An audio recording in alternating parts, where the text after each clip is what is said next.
Third quarter, what was the biggest change you guys felt, whether from your end or theirs? We've just been bad third quarters.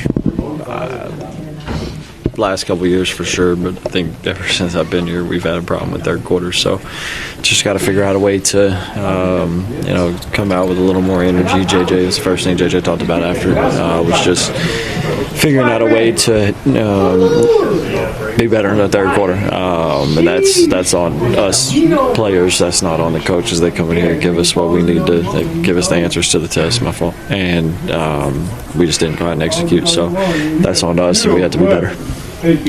Traditionally in a season, players are in and out and teams have to adjust, but you guys entered the season missing such a big piece in LeBron. How focused on the smaller fixes can you guys all have to be while kind of understanding that things are gonna this team is gonna really change again here pretty soon at some point? Yeah, I mean, my fault. I think when the goal is to win, it doesn't really, it rolls and situations change, but at the end of the day, you've got to do what you think's best to help the team win. And I feel like that's what we did tonight. We came up short, but obviously when you're missing a guy like Bryant, you're not going to fill that with one person. You have to try to fill that. I need to do something a little better. Luka needs to do something a little better. Rudy's got to pitch in a little more. You can't, like I said, you can't do what he does with one person. If I was LeBron James, I probably would have retired by now. But he's one of the greatest players to ever touch a basketball. So you had to do it as a collective group. You guys have had spurts in the preseason and even tonight where you look like a team that you have been trying to come together as, and the kind of the group that you want to look at. What does it take to turn that into longer stretches, and so you're winning 36 out of 48 minutes, whatever, and putting it together? I think it's time. We haven't had a lot of time together as a complete group. Obviously, we're still not complete, but we're just going to continue to build and get better and learn how to play alongside one another. I mean, I had 5 turnovers tonight, and I don't think a couple of them were just dumb, but a couple of them were just miscommunications on where I needed to throw a pass to DA. It wasn't the wrong read. It was the wrong pass at the right time, basically. Yeah. So it's just learning those little things, and you learn those on the fly. You think about all the good teams that's in NBA history. All those teams kind of played together as a core for a long time and know how to play alongside one another. You look at them over there, Steph knows, or Draymond knows exactly where Steph wants it, vice versa. So just getting those reps together. When you look at this game, or when you come back, obviously JJ mentioned the quarters, but are you feeling? Do you think about the turnovers? Is it the slow 3-point shooting, the free throws? What's the thing that gnaws at you most? All of it. Are those the 3 big ones? What'd you say? turnovers, and threes. Yeah. If we do better in all those, we'll have a better chance of it. And I led the group tonight in turnovers, so point the finger at me.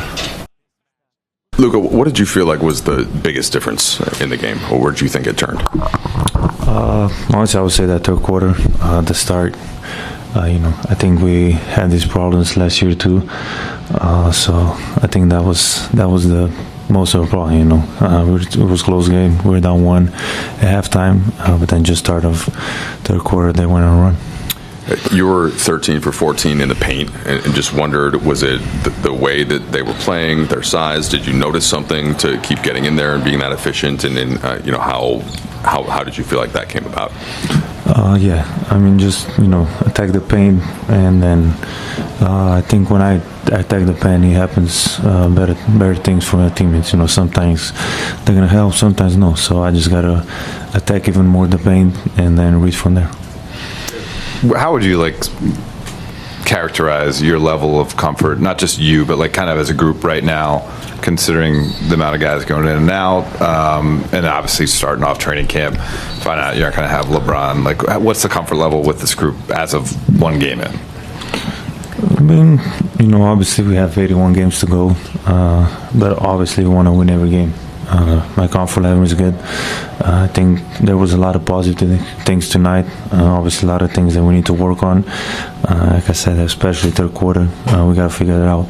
But my comfort level is fine.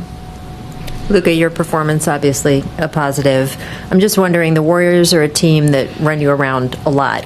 What did you actually feel out there as the difference, considering all the conditioning that you did over the summer? Probably just more attacking the paint. I think I'm getting better on defensive end, just trying to be more involved, more communication. But overall, 41 minutes, so I like that. Yeah, I mean, do you feel it though? Do you feel it when you're out there? Yeah, I feel it. Like I say, less tiring, better shape. So just trying to get a win. Then what's next? Luka, two for you. In the fourth quarter, we saw you kind of reaching at the inside of your leg. Is everything good with your groin or? Yeah, it's probably nothing. You just felt a little bit because my hip went that way. I just felt a little bit, but probably nothing. And there's going to be obviously a learning curve in terms of continuity and figuring out how to play with the new pick and roll partner in DeAndre. Is there anything that can speed that process up, or is it just play and learn and try it again the next time? I mean, I don't really know, but I think I have to get a better job. I mean, I have to do a better job, just talking to him, like what I want, what he wants. And I mean, today was on me, not giving him enough touches probably, so that was on me today. I gotta help him out. Luka, follow up on that. DeAndre was saying he thinks he's kind of a little bit confusing as a big. Sometimes he doesn't finish his role or something like that. Like, what have you learned just about him as a player in your time together so far? Yeah, I think he prefers that pocket pass. I didn't play with. I don't think with a center like that. I think he prefers the pocket. So, like I said before, we need to talk about it, and then we need to get him more touches. Luka, obviamente hay muchas cosas que mejorar, pero ¿con qué buenos hábitos te quedas hoy del equipo? ¿Qué te gustó hoy del equipo? Creo que no estuvimos mal en defensa. Han metido muchos tiros. Había algunas cosas que no hemos hablado en la cancha, pero había cosas buenas, pero también había malas. Ese tercer cuarto hay que mejorar mucho. Luka, J.J. Redick habló eso precisamente, que este equipo no aprendió de la temporada pasada de mejorar en el tercer cuarto, y quizás ahora sí también un poco ser más vocal en la cancha, especialmente con los jugadores nuevos como DeAndre, ¿no?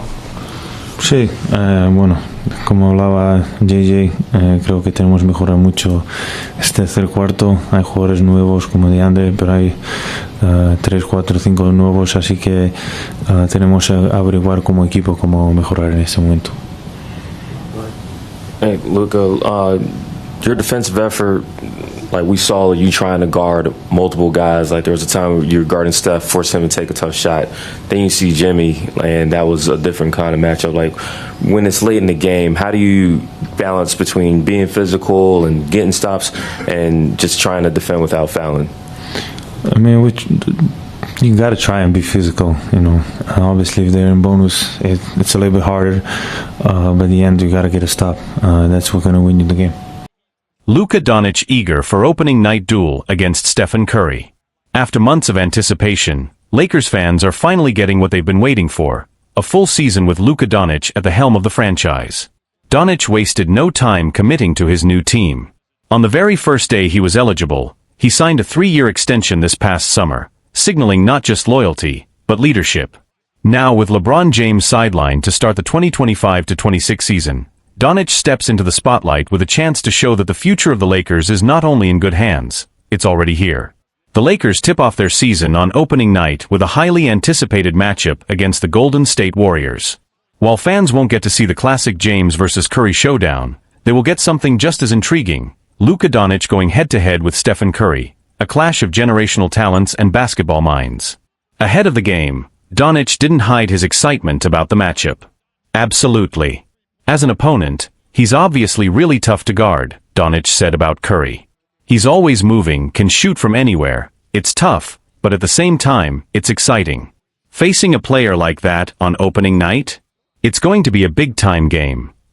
At this stage in their careers, both Curry and James continue to defy age and expectation. And with Golden State's core still intact, the Warriors remain a dangerous presence in the Western Conference. They may be an aging roster on paper, but when healthy, they can match up with anyone. Without LeBron, Doncic will be tasked with carrying even more responsibility, especially when it comes to keeping up with Golden State's offensive rhythm and trying to slow down Curry's impact. Offensively, Doncic has never struggled to create, for himself or for others, but opening night will test how well he and his new teammates can respond to the Warriors' relentless ball movement and perimeter shooting. There's no denying it, Doncic versus Curry has all the makings of a shootout. And if Luka can lead the Lakers to a statement win, it could set the tone not just for the season, but for what may be his first true MVP campaign in Los Angeles. Doncic calls for more physicality from the Lakers. The Lakers had their share of ups and downs during the preseason, especially when head coach J.J. Redick experimented with smaller, quicker lineups. As a bigger guard, Doncic is capable of holding his own defensively, but he was candid about what the team needs to sharpen moving forward. "We've got to be more physical," he said. "We can score, we have talent, but this league is tough. You've got to fight on every possession. If we want to compete with the best teams, that's where it starts." His message was clear: talent isn't enough. For the Lakers to find success this season, they'll need to bring intensity and presence on both ends of the floor. With Curry and the Warriors setting the first test, Doncic and company have an immediate opportunity to show just how serious they are about contending, not someday but now. Doncic's honest assessment of the team's physicality speaks to the broader challenge the Lakers face early this season.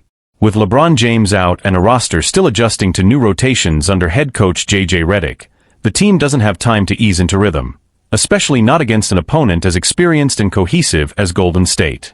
Defensively, the Warriors are known for exploiting hesitation. Their ball movement, off-ball screens, and pace can expose any lapses in communication or effort. That's precisely what Doncic emphasized, not just being talented, but being tough, focused, and relentless. The Lakers will need that edge if they hope to contain Curry, whose conditioning and spatial awareness make him a constant threat, even without the ball in his hands. One area of concern for the Lakers entering opening night is their perimeter defense. Throughout the preseason, they struggled to close out on shooters and rotate effectively, issues that can be fatal against a team like Golden State, which thrives on exploiting space and punishing defensive miscues. Doncic, who has often carried a heavy offensive load, may now be expected to take on more responsibility on the other end of the floor, both as a communicator and as a physical presence. Offensively, the Lakers are still learning how to flow around Doncic's playmaking style. While the talent is undeniable, with players like Austin Reeves, Rui Hachimura, and Gabe Vincent expected to be key contributors, the chemistry isn't fully developed. That lack of cohesion was evident during preseason matchups, where spacing issues and miscommunications were frequent. However, there were also flashes of potential. Doncic's connection with DeAndre Ayton in pick-and-roll sets showed early promise, and his ability to create mismatches could prove vital against Golden State's smaller defensive rotations. Veteran voices in the locker room, including Marcus Smart and Jared Vanderbilt, have stressed the importance of setting a tone early in the season. With expectations high and scrutiny inevitable, the Lakers are aware that every game matters in a Western Conference stacked with elite talent. The media response to Luka's leadership role has been largely positive. Analysts have pointed out how vocal and engaged he's been in practices and huddles, embracing the responsibilities that come with being the face of one of the league's most storied franchises. With LeBron temporarily out of the picture, Doncic has a rare opportunity to define the team's identity in real time, not just as a scorer or star, but as a leader. A strong performance against the Warriors wouldn't just be a confidence boost for the team. It could signal a new chapter for the Lakers, one where Doncic steps fully into the spotlight, not as a replacement for LeBron, but as the player tasked with building on his legacy and carrying the franchise forward. As opening night approaches, the stakes are clear. For Luka Doncic and the Los Angeles Lakers, it's not just about one game, it's about proving that this new era has already begun.